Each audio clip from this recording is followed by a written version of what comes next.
अभिमान आहे मी मराठी असल्याचा, कारण मी त्या महाराष्ट्रातून येतो ज्या महाराष्ट्रात छत्रपती शिवाजी महाराजांनी 18 पगड जातीच्या लोकांना एकत्र करून रयतेचं राज्य स्वराज्य निर्माण केलं। मतलब इनकम टैक्स सीबीआई ईडी की जब कार्रवाई होती है विपक्ष के नेताओं पर होती है, और जैसे ही कोई सत्ता पक्ष का दामन थाम लेता है तो भ्रष्टाचार के आरोप पर ईडी की कार्रवाई सब नामो निशान मिट जाता है। कलयुग में ईडी सीबीआई इनकम टैक्स का डर दिखाकर चुनाव चिन्ह, पार्टी और नेताओं का हरण होता है। इसलिए मैं जय श्री राम जरूर कहता हूँ, लेकिन उससे पहले जय शिवराय कहता हूँ, क्योंकि हमारे देश की ये गौरवशाली परंपरा रही है कि धर्म में राजनीति नहीं होनी चाहिए और राजनीति में धर्म नहीं आना चाहिए, क्योंकि विश्व का इतिहास इस बात का गवाह है कि धार्मिक कट्टरता राष्ट्र को नुकसान पहुंचाती है, वही धार्मिक उदारता एवं वैश्विकता राष्ट्र को मानवता के ऊंचाई पर पहुंचाती है। और मुझे गर्व है मेरे हिंदू होने पर कि मेरा हिंदू धर्म इसी उदारता, वैश्विकता और सहिष्णुता की वजह से विश्व में वंदनीय है। आणि मला अभिमान आहे मी मराठी असल्याचा, कारण मी त्या महाराष्ट्रातून येतो ज्या महाराष्ट्रात छत्रपती शिवाजी महाराजांनी 18 पगड जातीच्या लोकांना एकत्र करून रयतेचं राज्य स्वराज्य निर्माण केलं। मी त्या महाराष्ट्रातून येतो ज्या महाराष्ट्रामध्ये चंद्रभागेच्या तीरी 18 पगड जातीच्या वारकरी बांधवांचा, वैष्णवांचा मेळा जमतो आणि तो एकाच पांडुरंगाच्या चरणी लीन होतो। मी त्या महाराष्ट्रातून येतो ज्या महाराष्ट्रातून महात्मा फुले, राजर्षी शाहू महाराज, डॉक्टर बाबासाहेब आंबेडकर यांनी रूढींच्या आणि परंपरांच्या आणि कर्मकांडाच्या चौकटी झुगारून मानवतेला अधिष्ठान मिळवून दिलं। अध्यक्ष महोदय, राम मंदिर देश की आस्था का विषय, भक्ति मार्ग का विषय, और भक्ति मार्ग में माध्यम, साधन और साध्य, इन तीन चीजों का बहुत महत्व होता है। जैसे हम पूजा पाठ करते हैं या जाप करते हैं या आरती करते हैं, ये माध्यम हुआ, सामने मूर्ति रखते या फोटो फ्रेम रखते हैं, ये साधन हुआ, और साध्य होता है परमात्मा से आत्मा का संवाद। और इसीलिए राम मंदिर साध्य नहीं है, राम मंदिर साधन है। साध्य होना चाहिए मर्यादा पुरुषोत्तम प्रभु रामचंद्र जी के आदर्शों का अपने जीवन में अनुसरण करना, आचरण करना। प्रभु श्री राम जी एक वचनी, एक बानी, एक पत्नी कहलाते हैं। एक वचनी प्रभु श्री राम जी के जब हम भक्त कहलाते हैं, एक वचनी प्रभु श्री राम जी के जब हम भक्त कहलाते हैं, तो देश के युवाओं को 2 करोड़ रोजगार मिलने का वादे का क्या हुआ? किसानों की आय दुगनी करने की गारंटी का क्या हुआ? 2022 तक हर किसी को पक्के घर मिलने का इरादे का क्या हुआ? इन वचनों पर अंतर्मुख होकर विचार करना होगा। प्रभु श्री राम जी का एक दूसरा बहुत महत्वपूर्ण गुण है, वो है हर नागरिक को समान न्याय की दृष्टि से देखना।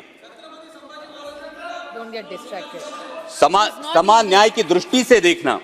लेकिन समस्त देशवासी देख रहे हैं, जब मतलब इनकम टैक्स सीबीआई ईडी की जब कार्रवाई होती है तो सिर्फ सत्ता पक्ष के नहीं, विपक्ष के नेताओं पर, सर 2 मिनट, विपक्ष के नेताओं पर होती है।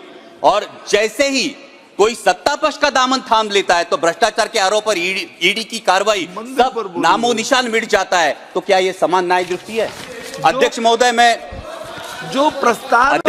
राम मंदिर पे आ रहा हूं। अध्यक्ष महोदय, मैं राम मंदिर पे आ रहा हूं।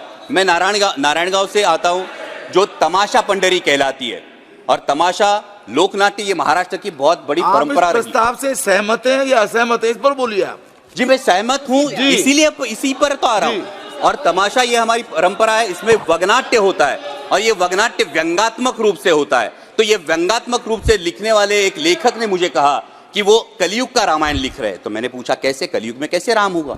कलयुग में राम लल्ला आएंगे, लेकिन रामायण कैसे होगा? तो वो वगनाट्य लेखक ने मुझे कहा, देखो रामायण में कांचन वृक्ष का लालच दिखाकर रावण ने सीता का हरण किया था। कलयुग में ईडी सीबीआई इनकम टैक्स का डर दिखाकर चुनाव चिन्ह, पार्टी और नेताओं का हरण होता है। रामायण में सीता मैया अशोकवन में विलाप कर रही थी, आज लोकतंत्र कलयुग में विलाप कर रहा है। तो मैंने पूछा, सर सिर्फ 2 मिनट दीजिए। तो मैंने पूछा इस पे उपाय क्या है, क्योंकि रामायण में तो हनुमान जी ने समुद्र लांघकर सीता मैया को राम जी की अंगूठी दी और उनका ढाढ़स बांधा। उन्होंने बोला आज भी हो सकता है। मैंने पूछा कैसे?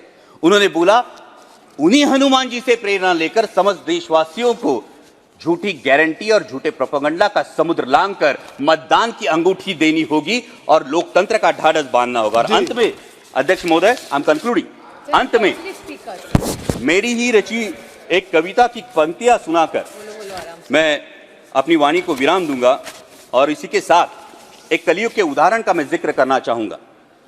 अध्यक्ष महोदय, कलयुग में एक ऐसा उदाहरण है जिन्होंने यह आदर्श प्रस्तापित किया कि इंसान धर्म के लिए नहीं बल्कि धर्म इंसानों के लिए बना है, और वो आदर्श है छत्रपति शिवाजी महाराज। इसलिए मैं जय श्री राम जरूर कहता हूं, लेकिन उससे पहले जय शिवराय कहता हूं, कारण छत्रपती शिवाजी महाराजच होते ज्यांच्यामुळे अंगणातली तुळस, मंदिरातले देव, गोठ्यातली गाय आणि घरातली माय सुरक्षित राहिली, ज्यांनी राज्याभिषेकाच्या वेळी राजदंड स्वतःच्या हाती ठेवून धर्मसत्ता राजसत्तेच्या वर नाही तर तिच्या खांद्याला खांदा लावून लोकांच्या कल्याणासाठी राबवली गेली पाहिजे, हा आदर्श प्रस्थापित केला।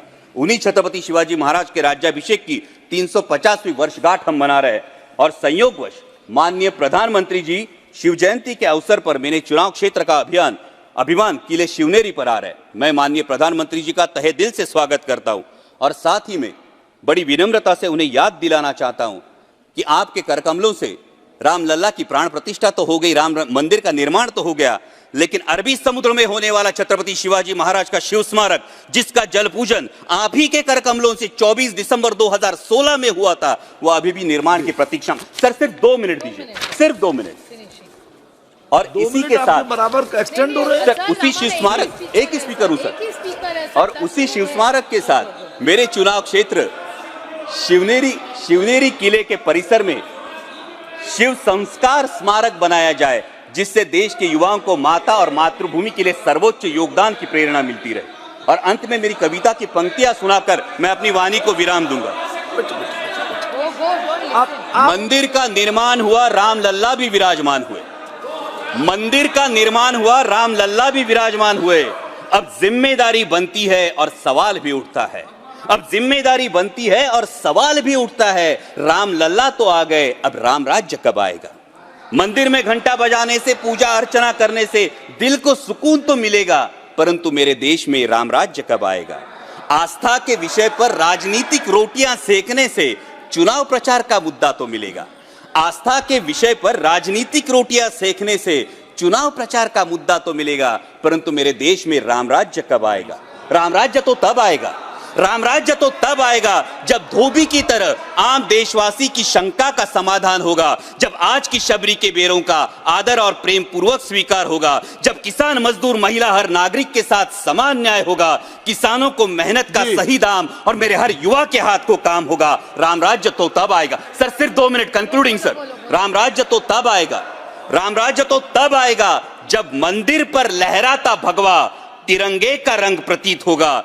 दहलीज के बाहर कदम रखते ही राम, रहीम, रॉबर्ट हर कोई सिर्फ भारतीय कहलाएगा। जब प्रत्यंचा ताने, सर सिर्फ 2 minute sir, let me sir, last line. Sir एक लाइन। राम राज्य तो तब आएगा जब एकात सभापती महोदय, प्रत्येकाच्या मनामनातील, मातीच्या कणाकणातील आपल्या व आपल्या हक्काची ललकारी महाराष्ट्राचा पुढारी पाहण्यास विसरू नका।